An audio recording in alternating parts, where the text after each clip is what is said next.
Thank you.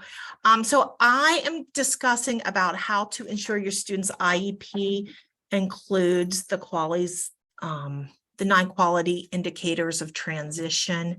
My assumption is this is through all the states, but here in Pennsylvania, we have 9 quality indicators that we must touch on and are important in our IEPs and what to address so our kiddos are ready to move into their life. Transition goals, why, how, what, those are all the things we need to always consider starting at a young age. I believe transition starts as early as kindergarten. So here we use discovery pathways to success. And we have, again, the indicators, and then we have 55 sub indicators that fall under our transition areas. So I'm going to go into these and fancy little slide there of how addressing our indicators. So with our 9, we start with transition planning, youth development, the family-centered, family engagement. Anyone who is participating in a transition planning officially begins at age 14 here in Pennsylvania.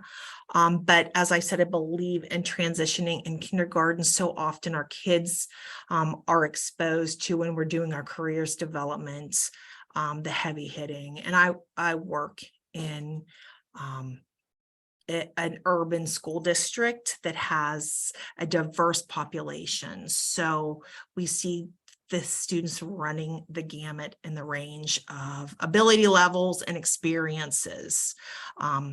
My firm belief is that we need to provide as many experiences to all students, but also expose students to different careers that they may not see appropriate, positive, and the basic level careers. You know, we talk about lawyers and doctors, but what leads to that? Who cleans the hospitals?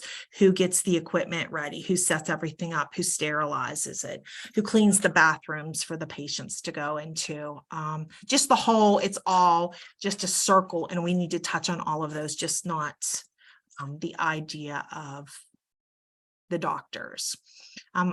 We also need to address independent living, our cross-agency collaboration. It takes a village, employment as soon as possible, productive members of society, being a K-12 administrator, that is my goal.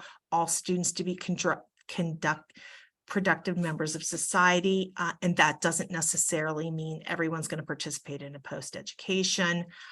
There's a plethora of paths we can go down. We just have to find the right one, hence where our transition comes in, starting early in kindergarten.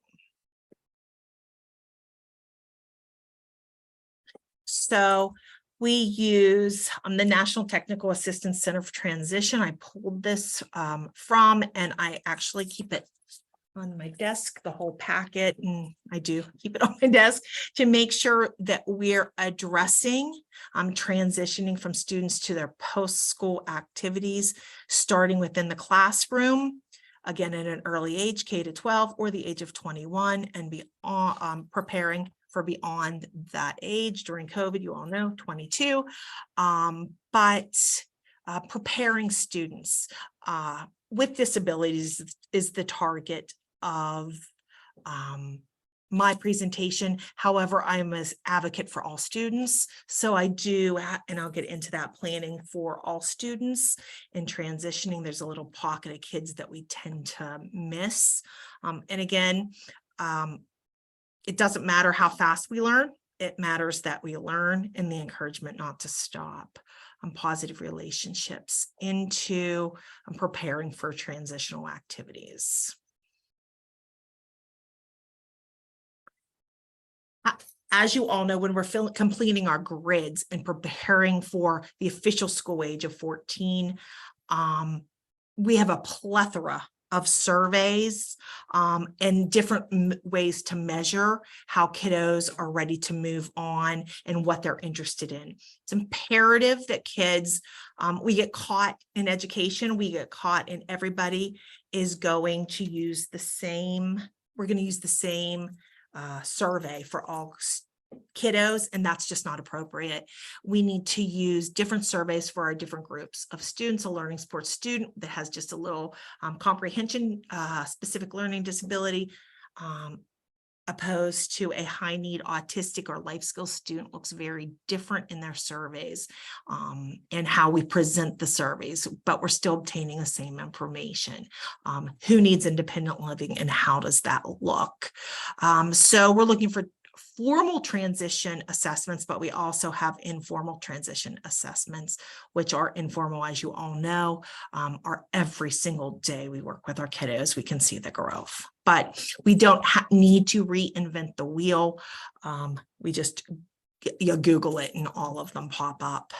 However, at the end of the slides, there are resources to find a good solid survey that moves with your population and with your student age.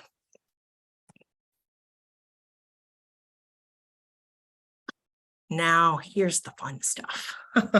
So when we're moving into transition, we first have to find out what kiddos like.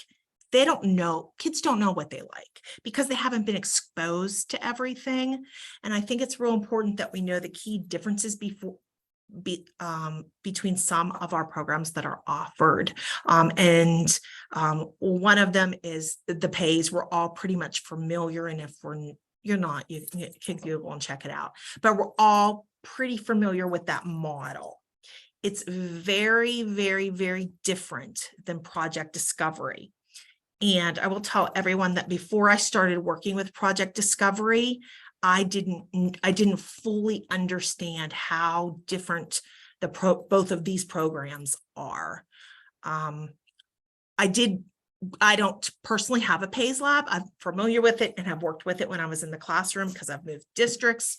However, I have purchased Project Discovery and I'll move into why. But a PAYS type of program is only an assessment and an indicator of what students like.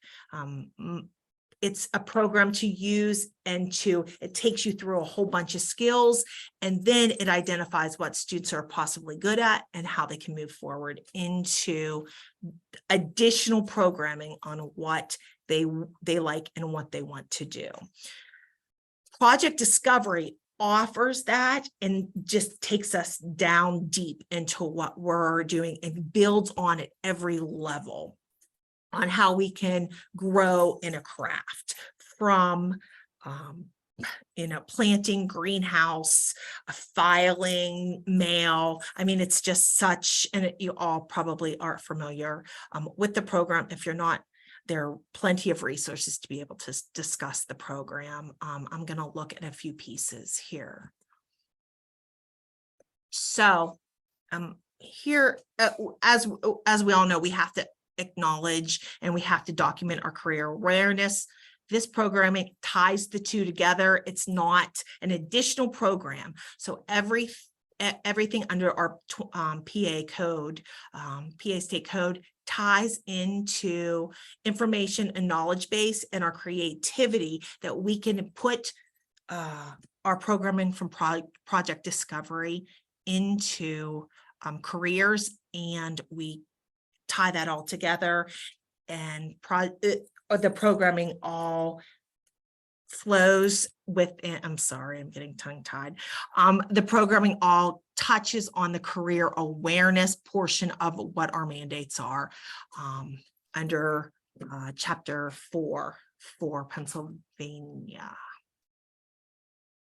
And again, here are transition for secondary transition. This is kind of a roadmap on how we need to move forward. Assessments, post-secondary goals, and aptitude tests and abilities. The programming and Project Discovery does all of this for us. It has our progress monitoring piece, our measurable annual goals, our present levels, and it's all flexible.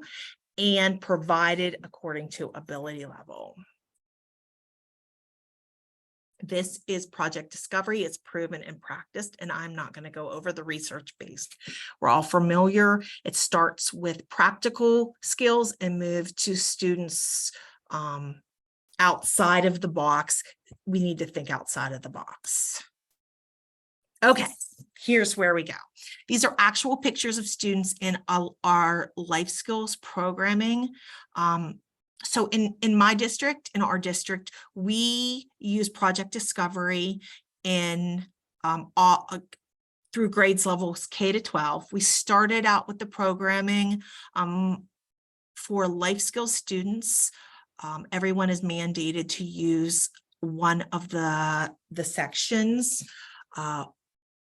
First, second, and third 9 weeks. So one component has to be used every 9 weeks. And my team loves it because it can build on each other. We also have social emotional learning in which our emotional support teachers use, and our guidance counselors. Our guidance counselors asked to use the social emotional learning piece because it's all done.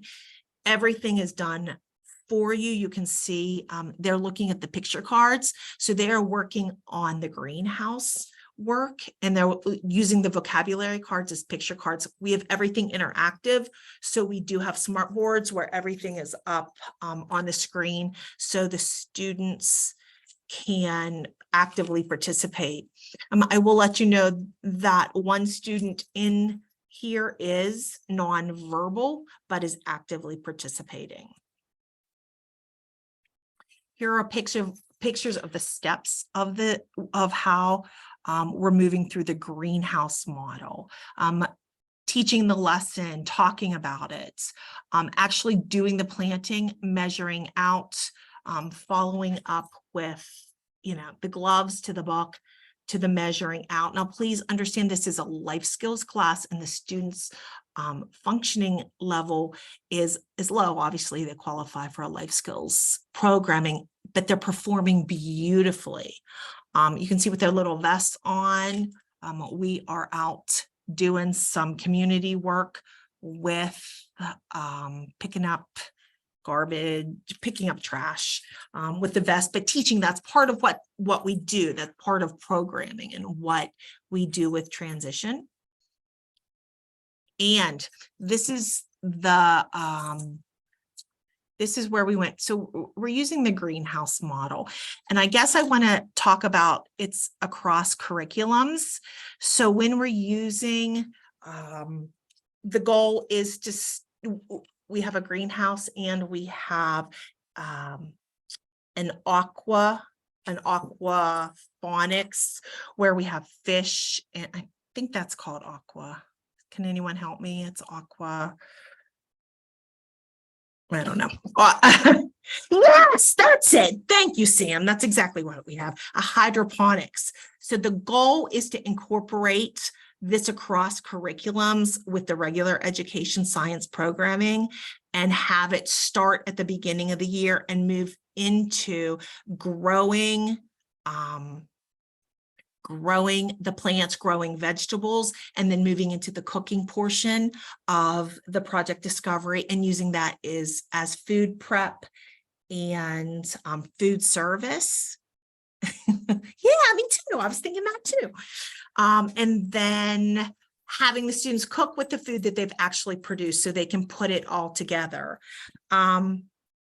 It's really a wonderful program. I'm actually looking to move it into our high school regular education programming, and developing transition courses, career courses using project discovery for the career programming, and having the students who just don't know what they want to do hands-on, be able to experience other skills and different skills that they may not be familiar with.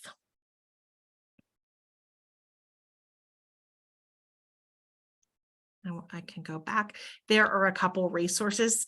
Now, I did much better in my practice round. So please, if you have any questions, I'm a little nervous. If you have any questions, I'm happy to thank you. I'm happy to talk more about it, about the programming. It's a beautiful program. and I know I keep saying that, but the social emotional learning piece, it's all done. It's all hands-on. It's all interactive. My teachers love the program. They're able to add to it, take away what they don't need, what is too high function, different. It's already differentiated for you. You know, what are some of the things students do? What are some of the other things students do in the curriculum? I will tell you. So in the adapted, so we have purchased the adapted, which comes with the regular. So again, the screen. Can we take the screen back?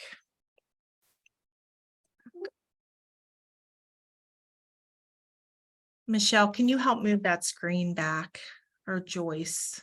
Yep, I will help you with that. Thank you. So the programs, so if you're not familiar, the programs come in kits. So they come in like Tupperware kits, 1, 2, 3, whatever the program needs. And they come with all of your tools. And the program we purchased were the cleaning and maintenance, filing, greenhouse, grocery, hair and nail styling, mail handling, table service, childcare, animal care, automobile, caregiver, carpentry, food service, adapted, health and nutrition, retailing, skin and nail, and small engine repair. And you work on everything. So you can work on it in groups. I'm a big group person and move throughout the group, or a larger group. And now a large group, of course, in a life skills class is not huge, 12 students to 15 students, if that. So I'm sorry, I missed some of the questions. Is it going to be added? Is asking about the indicators, and they have to come back to the slide with the indicators. So there are the 9 indicators, and let's go back to those. So the 9 indicators that must be touched on in transition are right here. I will, if you're in the state of Pennsylvania, my guess is it's falls under everyone's regulations, but in Pennsylvania, we must touch on all of these indicators. I've now gone through 2 transition audits, and the surveys must change according to grade level. So what you're doing in 6th through 8th, or even 6th and 7th grade, have to be different surveys because kiddos change so much.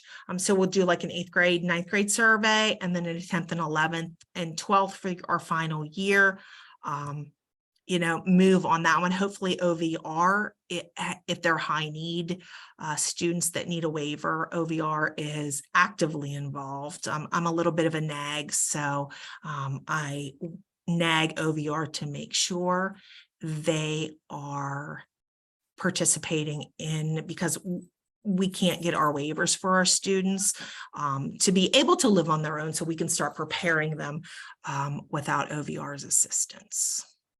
Okay, and so I'm going to ask, I'll go to the second slide too, so you can see that, but since you just mentioned OVR, what does OVR stand for? So OVR, I apologize, is the Office of Vocational Rehabilitation, and we work with OVR along with our local IUs, but really for careers, they're really they offer different programming and offer services. Here in Pennsylvania, they're offering summer programming. We did have to get all of our students 16 years of age and older. We had to send out surveys to our students and then pass them on to OVR so they could participate in summer programming. I didn't have a lot of success for that, but I have about 10 students, so I guess that's better than none. And they're paid programming. Similar to their programming this summer is something to Southwest Training. If you're not familiar, that is also a program that works with students from a lower socioeconomic status, also students who have some sort of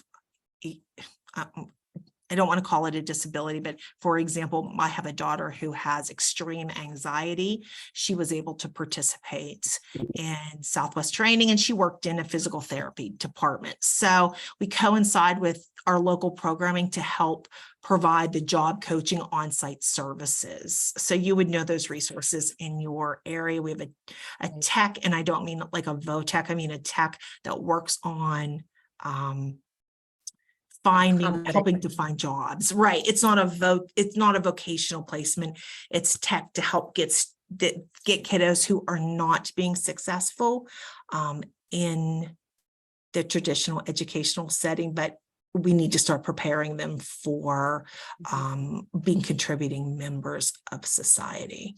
So that's where the job coaching, I'm very fortunate to have a job coach on site.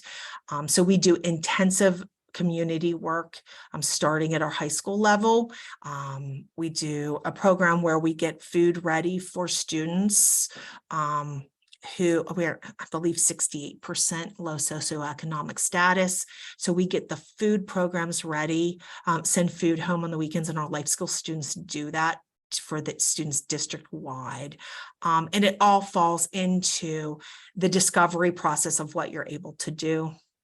And what you're, it takes you in, and that's where we build on the project discovery programming, because it just takes us through all of those skills that sometimes get lost in transitioning, and some of our kiddos get lost, and we need to be very mindful of those students. Our specific learning disabilities. We're moving into transitioning for our specific learning disabilities, and next year I've put into our schedule two transition periods, which would be 4 semesters at the high school level, of only transition for students that are diagnosed with a specific learning disability, emotionally disturbed. See, we call it, I'm in New York, and so we call things a little bit differently. So that's why I asked that. You also mentioned the IU, which in Pennsylvania is an intermediate unit. Intermediate unit, yes. Like in New York, we have BOCES, and in Ohio, they have an ESC, and Texas is the ESC. So there's different names all around. There's actually 553 of those education service agencies nationwide. And that's a fun tidbit that I have in my brain, because I wrote an article on it once, but it is really quite interesting, because I see you weaving together the resources from OVR, from your IU, from your job coaches, from this tech support, weave all of these things together to just find the right mix. To find exactly in correlation with starting with the programming in kindergarten. I believe that I spoke when we were meeting earlier to prepare for this. When the kiddos can do like a hand, they put paint on their little hands and they touch things, and it talks about like germs. So everything they touch, there's all this paint everywhere. But it demonstrates germs. And that's part of that's where we start early with, oh, don't touch that. It's dirty, and they can visually see the germs, to progressing into how we disinfect when we're working in a restaurant, in food service, and why we must keep building on those skills. And I think our kids are so, you repeat them again, and after that repetition and the tactile, the physical experience, yes, it sinks in somewhere down the line. And our kiddos today are so hands-on, and they want it to be an experience, because we're competing with their little devices and their gaming systems. So we have to keep their attention. The little ones, I just had a meeting with kindergarten and first grade before they went out, and I told them, there's no way your 5-year-old is sitting in that seat for 7.5 hours during the day. You've got to keep them busy and keep them moving and keep them hands-on. Well, I can't be on task for longer than 20 minutes because of my attention span. So I think we're all insane. We've all been in services or in meetings where we start to drift, and we do better with hands-on and work and interactive and talking to our peers. And that is where This falls into our transition grids with transition, and we can change them, we can see it, we can move the pieces, and it really is proven. Our teachers love it, our students love it. It's just a perfect model. And, you know, I think teachers were all so busy that it helps us. We don't have to reinvent the wheel. It's done. It's all the data, all the research is done. We just have to do it to fidelity. And that's the key piece. A lot of times we find ourselves not doing in everything to what, because we were pulled in so many different directions. This includes our vocabulary. It includes the experiences that we need, includes like matching it up with the standards and what we're required to do. Yeah, absolutely. And I think that Absolutely. The person who said, what about including sewing? There is actually, I believe there is a sewing. You can incorporate sewing into, you know, if it's not there, you can incorporate it, because there's so, if you haven't seen the programs, I mean, they'll blow your socks off. When they were delivered, I was like, oh my God, this is great, because everything is there. It comes in a little packet, a little jump drive. We built,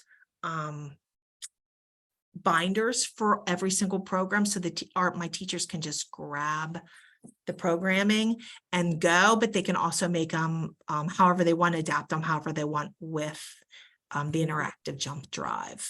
Right. And once again, I think what you're talking about and saying that they kind of go both ways is both. Absolutely. Here in the project discovery, these are all that I went to go to the next one actually, which is that one. These are all of the different jobs. And in the beginning part up here, this career awareness at the top, it's let's discover banking, let's discover construction, let's discover medical careers. These are the ones that are geared for students who are age-wise, maturation-wise, that they're still in elementary school, not necessarily functional, because we do functional in lots of different ways. But in this one, that particular career awareness is great for those little ones, because they are just exploring, you know, travel and tourism. And there's all sorts of things in there that prepare them then to go into some of the other ones later on. And yeah, lots of different pieces. I mean, you can even see like, you know, retailing and skin and nail care. That's very popular as well. Right. So there is a lot of interest. We, because we have the adapted, we're moving with the career awareness for the little ones. That's where we're moving into. We've just find it to be such a huge piece of what we're doing, and so beneficial to our students with the job skills, and then it being adapted in the career exploration and career awareness. And you said it really quickly before, but when you have the adapted, let's say in this very first little line here, if I had that adapted version, I automatically get the regular version too. So it's like 2 in 1. It is. And so you can really handle students who are very high functioning, maybe on the spectrum or learning differences or things like this, all the way down to students who are really severe and profoundly impaired. You're still working on the same topic. We're all working on cleaning and maintenance or filing, greenhouse work, grocery clerking, hair care and styling, etc. So yeah. Well, and one thing I really like about that too, about the adapted program, is that, you know, like you mentioned before, Joyce, even if you are working with a student who is functioning on a, you know, elementary level, it's not, you know, treating them like a child if they're, you know, 16, you know what I mean? Like, it's still giving them the same content as their peers, but just in a way that's approachable for them. And then of course we do have, with the elementary, it is geared toward that K-5 age and stuff. So I love that they're still getting the same exposure, the same knowledge, the same experience with the hands-on materials and stuff, but just in a way that makes sense to them. Yeah. And then I liked when you said, Carla, that kind of ties it all together, because then you have that curriculum with the engaging part of it. We're just so busy. So it says organization runs a transition program. So I would be curious as to what that transition program looks like and if it has all the components. Because I have to tell you, we think that we run solid transition programs. I have a cafe before I have a cafe. Our cafe does very well. It's run by our life skills students. I thought that we were touching on all the pieces of our curriculum of what we're required. And I mean, these pieces just pulled everything back together with the picture cards, because I have nonverbal students, with the picture cards, with vocabulary, enhancing their vocabulary. And even though a student is not nonverbal, they can still obviously understand vocabulary and use their communication devices. So we have to be careful on transition programming to make sure they hit on our indicators and then our sub indicators. And I'll be, you know, we think that we're doing it because we put our heart and soul into it. That's what we do. And then when you realize and you go, oh my goodness. And I've had a couple of aha moments. Lee, who is on this training, we've done a lot of visits. And again, I have 26 years moving into my 27th year. And you think you've seen pretty much all of it. And when you go, oh my, how could I be so silly and not understand this? Or how do I, we're given the same survey to all high school students. And I'm like, no, you can't do that. You can't. So it all makes sense. And so just in your transition programming, please, take a look and make sure you're covering all those areas. And I think that even to answer Delia's question, you had some picture here, all of those pieces. So everything from this plastic tray and the little cups, then the measuring and all these those are the pieces that are in the kit. So you don't have to go and put it together yourself. That's the key part. I saw the next one you had. Yeah, I knew you had the Petri dishes there. I saw that. So all of those things, they come with the kit so that you're not trying to figure it out and restock or figure out, and because then what you forget, we need those cotton balls, or we have a list and it says, here's what you need in this kit. Some of the things, very few are, that kind of consumable, like a cotton ball or something like that. But everything else is there, can be reused and stored, and having the students even go through that inventory themselves for you, make sure everything's back in the box, everything's back in the box. They're all real practical skills for them. Yeah, that's a great idea to have even higher level, or use your picture cards to make sure everything is back there. That's a good idea. Oh, we'll see that. We got that from another person who was on one of these calls, and I thought it was a gem as well. Yeah. Delegate that. Yeah, I will. So that you and your teachers aren't doing that type of materials coordination. Let me see if we did added transition programming. It is this is my transition programming, added it to take it into the communities. It is where it's the direction we're going. And now we just started for 1 year, but I'm so passionate about it and watching it grow. And just again, across the curriculums and across classes, I firmly believe in least restrictive environment, and we can all say we believe in that and we advocate for our kiddos. I'm like the least restrictive environment, like police. And really, teachers see me coming in, they like turn their heads because they don't want to make eye contact. I'm like that little puppy. So, but I'm really, really a huge advocate for our kiddos in their least restrictive environment. And these provides the skills to be able to get them there. I honestly believe that. So we had somebody that also said, Dana said, you could also have someone do organization and inventory control with checklists. Oh yeah, that's good too. Yeah, I love all of these ideas. Right. Dana, do you have the program? Do you have Project Discovery?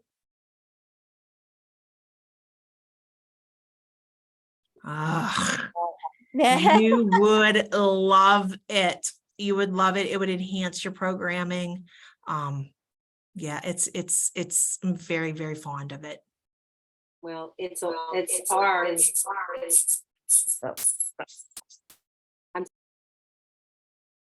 Oh, I think Joyce is muted on one or another. We're having some technical difficulties over there.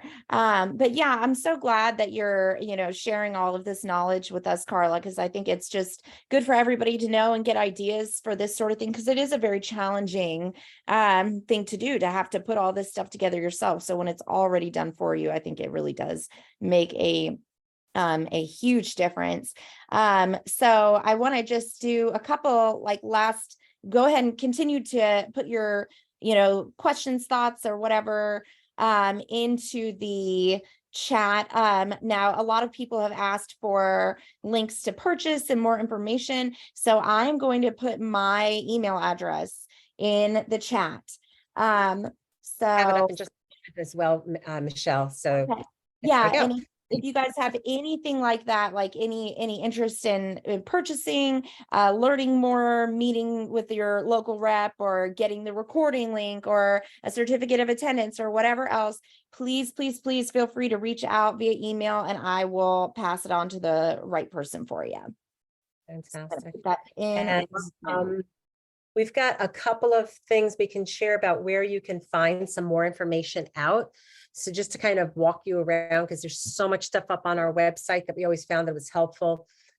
If you look up on educationassociates.com, at the top, the menu bar for resources will lead you to a plethora of really great things that you can take advantage of and use to share with others.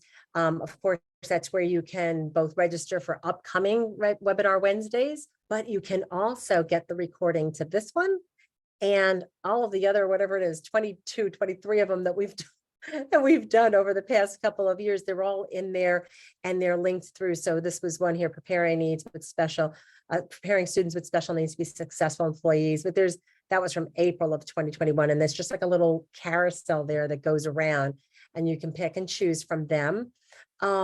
There's also a spot, and I'm going to show you exactly where, that you can get subscribe to our newsletter.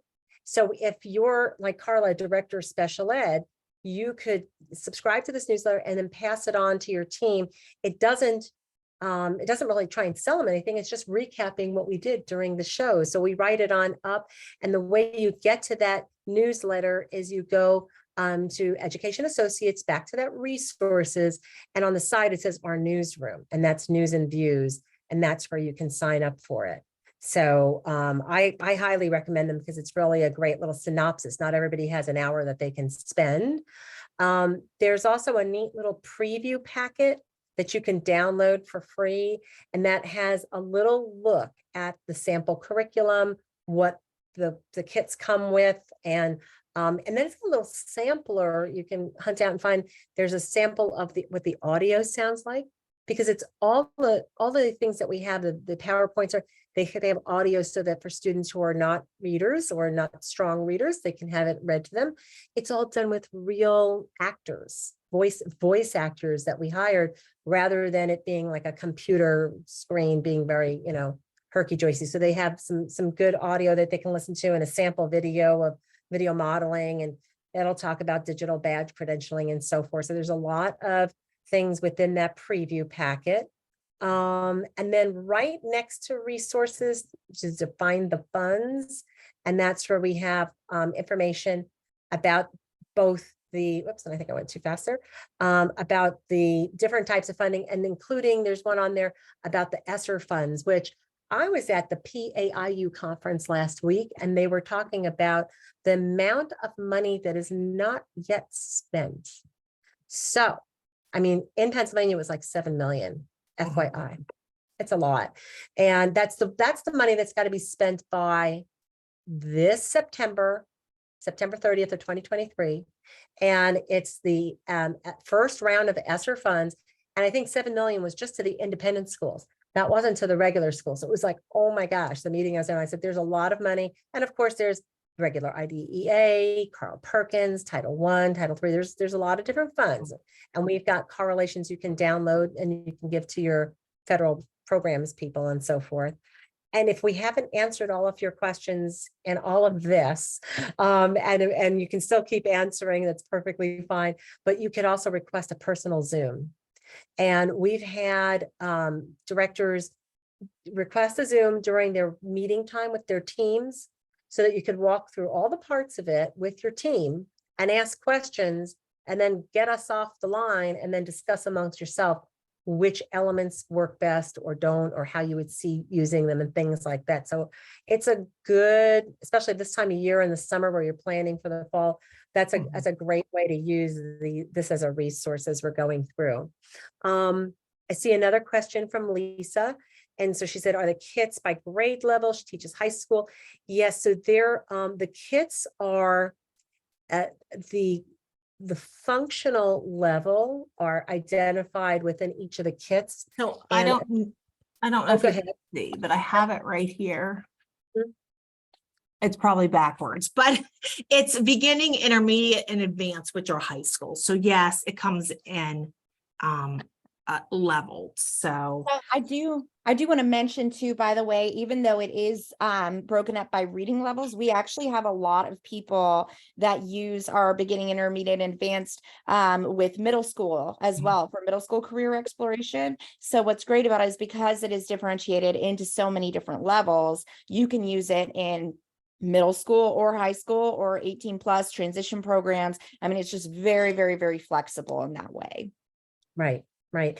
And they have really so the teacher's guide is the only place where you're actually able to see it, but the students get a activity sheet, whatever it might happen to be on, and my sheet might be different than Michelle's, which is different than Carla's.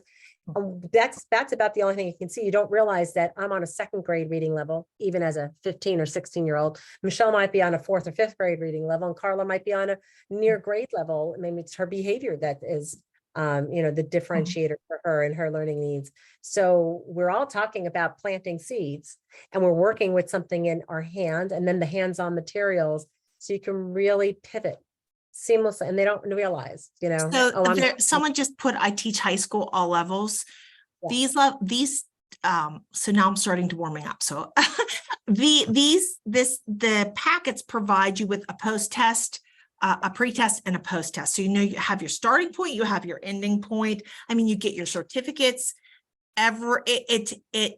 The lessons take a good bit of time to do, depending on the ability level. But I mean, the curriculum, it could take several weeks, depending on how much time you have. But really, it gives you the opportunity to dig down deep and to look more into these. You could run centers in your group and do like a couple different little topics. Like you could do construction and then electricity and then swap after you're done. I mean, there's just so much to do with that. So the high school person that said you have different ability levels. I also taught high school at some point, and I would have loved to have had a program like this because your reading is incorporated, your science is incorporated, your math is incorporated. So it's incorporating all content levels. So you can just move from the course to course and just keep it all together. Mm-hmm. Yeah, very much so. I'm going to be fine. There was one other question that I had gotten earlier on as well, when you were talking about the pays and the project discovery, and that it's that they're really covering different things, right? So one is kind of giving you a quick assessment of the student's interest and ability. The other is really giving you more of the hands-on and formative assessment as you're going along. Right. So we think that by giving a survey, I mean, we need to do that because we're mandated to give surveys and to write it up. But if you do a hands-on survey, and I kind of envision that's what PAYS is, right? That hands-on survey of testing out the waters of every general area. And then once we have tracked our data, because everything's data driven, we move into actually what these group of students like. And that's where the project discovery is just hands-on and just letting us experience all of these different areas of careers and again, what students like. We have no idea what they like. They don't know what, like, for crying out loud. I told the girls when we met earlier that I'm supposed to be a dolphin trainer. I don't know why I'm sitting here in special education, because that's like what I'm supposed to be doing. But we continue to grow and evolve throughout our lifetime, and they're just little kiddos. I don't care if they're seniors, they're just kids. Yeah, I had one mom who wanted her boy to be working. He liked cars, so he's going to go into automotive. He likes cars. That's all. It's all she could keep focused on. And once he finally started kind of getting into it, and he got oil on his clothes because he had a thing about his clothes had to be just so, which we know, right? We have our Right, preferences, have to work towards. He didn't want to have anything to do with it. I don't want to be a mechanic. So it was like, you don't know until you actually get in there and do. I guess if you had to choose just one, Carla, tell me what you would be thinking about. Just one program or one content, one area. Yeah, one program, like, So I mean, the project discovery, and I would do what I've done. I would do the adapted, which gives us the regular sections, and I did the adapted cleaning, filing, greenhouse work, grocery, hair care and styling. That packet, it's a 20+ day per title. So I would do the one that I've done again, but I also want to say that we did social and emotional learning. I'm on a Zoom. That my super just walked in. Anyhow, uh-huh. think you're gonna get drunk, don't damn way all. I'll finish up this meeting and I'm leaving. Okay. Okay, so that's my super. So And now he knows you're hard work, or you're here I- even when the school is I closed. literally begged for a teacher today, begged, and he's like, don't think you're gonna get, did you hear him say, don't think you're gonna get your way? Because I stomped out of here like a spoiled little brat yesterday, but I got my way. There you go. So right, definitely I would do, but please, everyone take a look at social emotional learning piece. Okay. It really, my emotional support teachers and our high school guidance counselors asked to use it. So they are actively using our high school guidance to help facilitate small groups, peer relations, stuff they don't need to necessarily be on a tiered program for, because we have intensive therapists that come into district, but those girls, they want to fight all the time and argue about silly things, and sometimes boys do. So the simple, but it helps us lead in and dig deeper into things that kiddos are really going on. And we don't always know what they're going through, because they're the cute little quiet ones that sit there and they're going through a lot.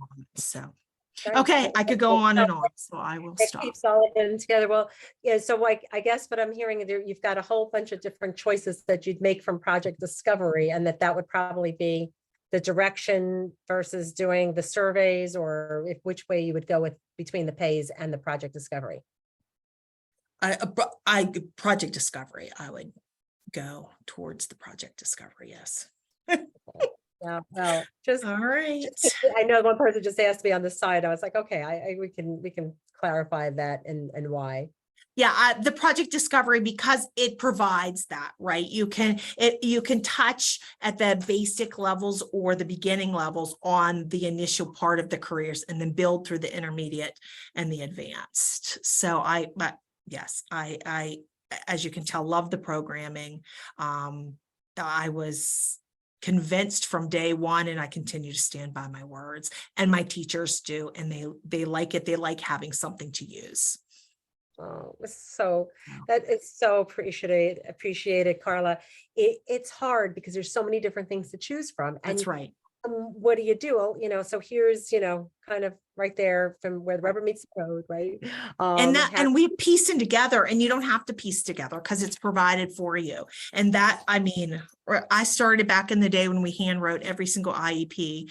And we've come a long way since then, and we don't need to reinvent the wheel. It's already done. There you go. So, okay.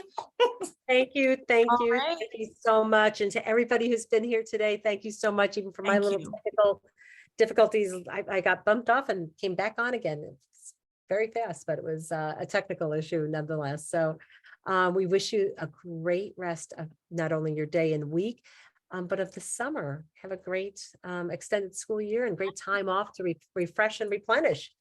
Thank you. before we Thank do you it all for again. having me. Thank And you we for will- having me. Thank We you. will see you guys again in August. Thank you all Yeah, so thank much. you. Thank you, Carla. Thank you. Alrighty. Have a guys. great day, everyone. All right. Bye-bye.